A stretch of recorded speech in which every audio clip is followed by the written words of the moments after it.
Okay, thank you. I'm going to move on to our second part, which is in the post-war period. Moving towards after 1975, when the new government came to power, how did you and your family feel different under the communist regime compared to before? Was there a government ideology change that was spread amongst people? Yeah. So my mother, having been a French teacher, had to go to what they call a re-education camp. And she was told that everything she was teaching was wrong, and it was propaganda and incorrect. And I think a lot of people felt that the freedoms that they previously enjoyed, you know, like freedom to read books that, or written in French, English, German authors were no longer available. So, a lot of that became impossible to get your hands on. The flow of information wasn't as free. And then people's movements were restricted. You couldn't come and go as you please, right? You couldn't get on an airplane or go to an airport and, buy a ticket to leave the country that just didn't happen, or you weren't allowed. I'm sure all of you have seen the images of the escape from Saigon, right? On April 30th, 1975. Helicopters atop the U.S. Embassy were, trying to get people out, and those affiliated with the U.S. Armed Forces or the U.S. military or the French military were actually put in jails or camps. There aren't really jails. They're basically field facilities that are prisons, but you don't get fed. You just have, barbed wire fence around, and you're, put in those places and may defend for yourself, right? I'll give you an example of my stepdad, who's now my mother's husband. He and his father were caught trying to escape on a boat, and they were put in a prison. And he told me stories of having to catch field mice and cook and eat those things, because they don't provide you food. They don't care if you survive or not in these camps. So freedom of movement wasn't available. So if you tried to escape, they'll put you in prison. If you are associated with the prior regime, you'd be jailed and re-educated to reform and swear allegiance to the new government. Thank you.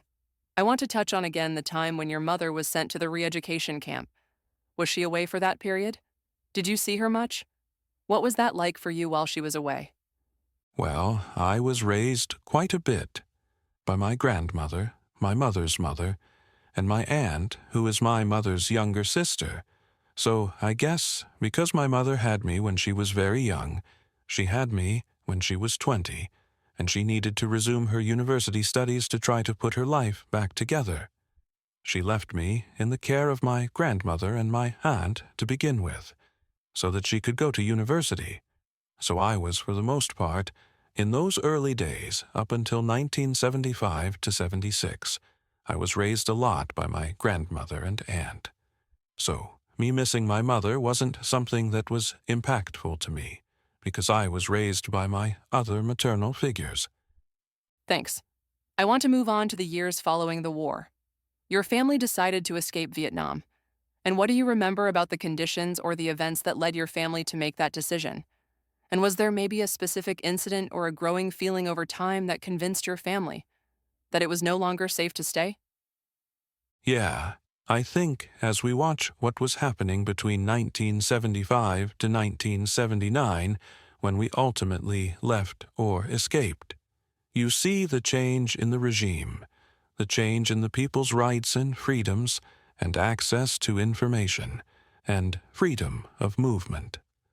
I'll give you a few things that stick out of my memory. So I used to go to the market with my aunt or my grandmother, and we buy groceries due to refrigeration appliances that we didn't have. People went shopping every day to buy groceries and fruits and vegetables and stuff, and we had money. And we'd want to go to the market, and I'll use the example of rice. We wanted to buy rice, but the rice that vendors had to sell was not rice. It was rice that was mixed with barley. And as someone who eats rice every day, I don't know, maybe some of you can relate. Eating something that is a substitute for rice to fill your belly wasn't all that pleasant, right? I hated barley at the time when I was eating it. And then the same with shrimp. We'd look to buy shrimp and we couldn't. We could only buy the heads of shrimp, and then I told you about soap and scented soaps and shampoo and things that were previously available, and they're just not available. So as an adult, I reflect back on what does that mean?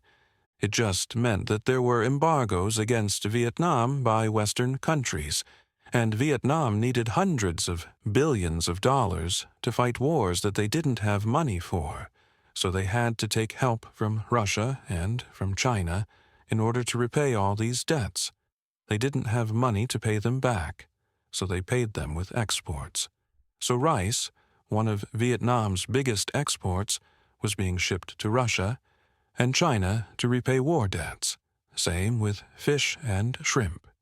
The heads of shrimp was what remained. The body of the shrimp, which is worth something, got shipped off to repay war debts.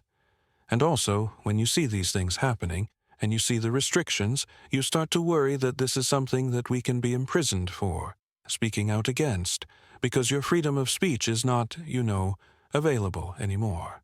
Makes you think that things can only get worse. And our lifestyle was no longer what it was, so my mother was determined to leave and risked our lives. So she set out to look for smugglers. And there are smugglers, but the problem is, how do you find a trustworthy smuggler? I know that's an oxymoron. These words are in conflict. So you kind of had to take the faith that this is someone you are going to work with, and then you're going to hand them a pretty big amount of gold, because money wasn't accepted unless you've got US dollars, which weren't easy to get. And you had to find a smuggler who was reputable and trustworthy. Otherwise, they could just take your gold and then turn you over to the authorities and put you in jail. You take months, weeks, whatever it takes to find. And you do all this through word of mouth. Then you find someone willing to smuggle you out, and they give you a plan, and they tell you where to be, and hopefully they fill their end of the bargain. Can you describe how the day you were smuggled out of Vietnam played out, and how you in particular were prepared to escape? Okay, I'm going to say this so you can appreciate it, right? So remember, I was 8 years old, or 8.5.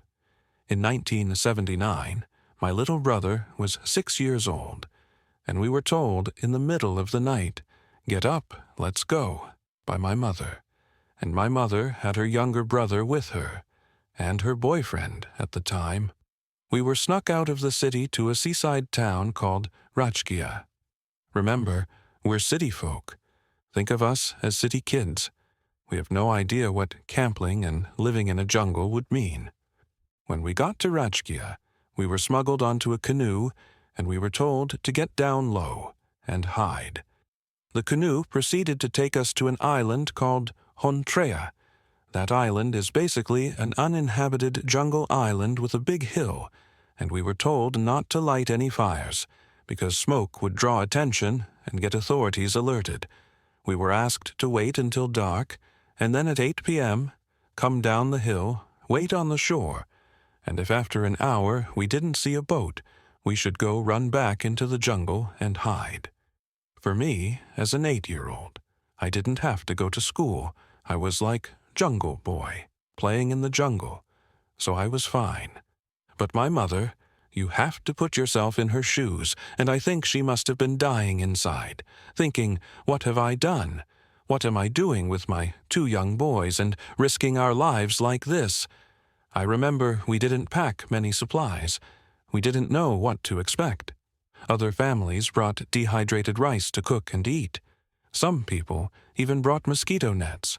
If you don't have mosquito nets in the jungle, you're going to get eaten alive. So my mother would stay up all night fanning us with a banana leaf so mosquitoes didn't bite me or my brother. My mother told us stories where she'd not sleep at all at night, because she'd be fanning us with a banana leaf. So that, mosquitoes don't bite me and my brother. And during the day, we go play, wherever in the jungle. And, she tried to get some sleep. And we didn't have, a mattress or anything. So we slept on a banana leaf or a bunch of banana leaves. And every night we'd do that for, I want to say it was around the 14th night that a boat actually came. And first the boat came, and there were I remember there were 30 some odd people that we are camping with or hiding out in this jungle with. And as soon as the boat came, a lot of people were pushing and shoving to get on this boat, because 14 days later, you'd think the darn thing would never come. But yeah, everyone was pushing and shoving, and my mom and uncle couldn't really push and shove because they had little kids in their hands. You couldn't really do that. So we didn't get on the first boat. And the first boat started, pulling away, and another boat came by and we got on. Again, we were told to get down below, so, we couldn't be seen above. Pretty cramped quarters. And all of a sudden, the other boat that left came back, because I guess they had mechanical issues, so we had more people come in.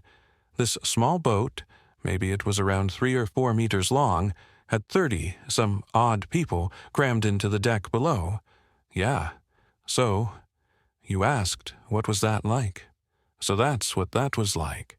So the next chapter is really about floating at sea. All right. So the engine on this boat died. I don't know, both. Few hours into the trip. And this is in the middle of the night. So the men, there were probably 2 or 3 men at a time who were at the top of the deck, and they were masquerading as fishermen. Everyone else, women, children, were not allowed to be seen, and everyone else was down below.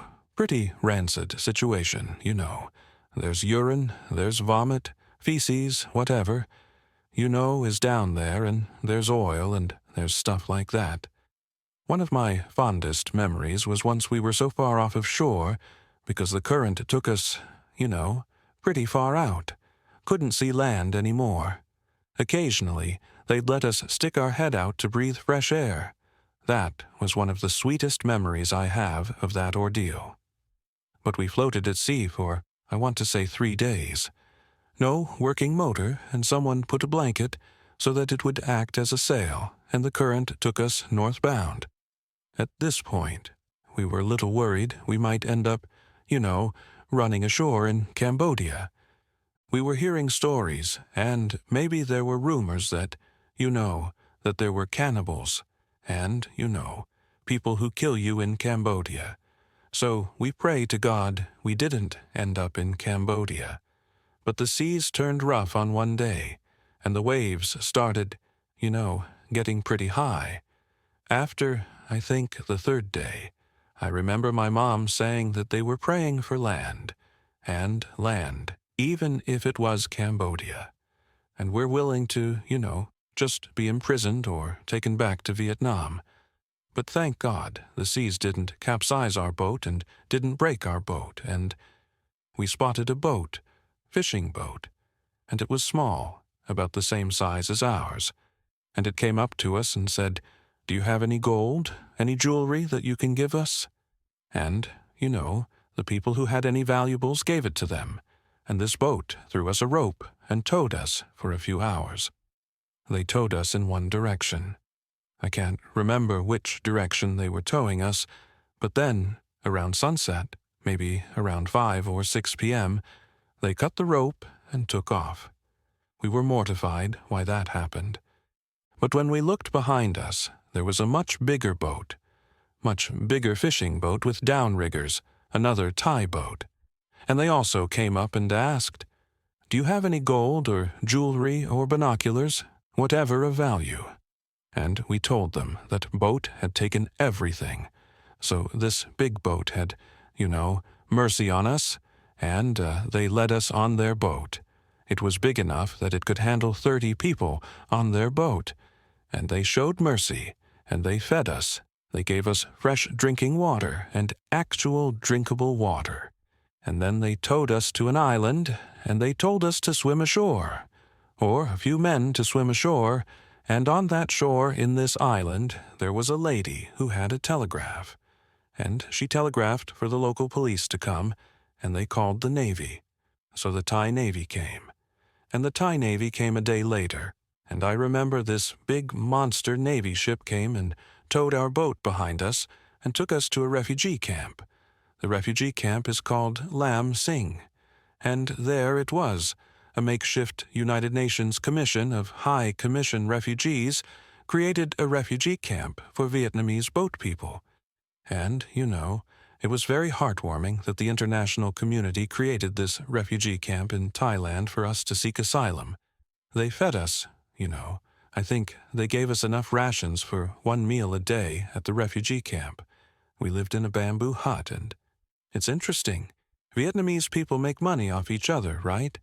Even though there have been people who've been in the refugee camp for longer than us, they were leaving, but they were selling their makeshift house or their makeshift supplies. So my parents somehow found money, and I think my dad, now stepdad, was hiding a ring that he had swallowed. And, pawned it, and got some money to buy some of these supplies so that my mother could make a breakfast dish, which is sweet rice that she'd sell at the market. And we survived at the refugee camp for 6 months. My mother was a translator for the various international delegations that came to interview refugees. So my mother spoke English and French, so she did translation for Vietnamese people who didn't speak didn't speak French or English. So we were in the refugee camp for 6 months, and for us that was a long time. But for most refugees that was short. And the reason why we are only in the refugee camp for 6 months is because my mother was part of the translation delegation. So we were sponsored by a church group in Canada to go to Canada. And, in my profile, on almost everything I say, I am saved by kindness of strangers, right? So kindness of strangers from those boats that told us, my AMPA Forest, was gang raped by similar boats. All the women in these ships or these boats that tried to escape encountered a lot of that where, these men were killed, women were raped. And that happened to my aunt, and she ended up, escaping but being rescued, and to go to France a year before, or a few months before us. And when we got into Thailand with the help of a former American soldier, he was a pastor who helped us connect with people who could help us in the outside world. My mother wrote letters to professors who were her French professors, who are now in France. And, this man, the pastor, who used to be an American soldier, would help us send these letters. And of course, he helped us send a letter to my aunt in France, and people would send us money.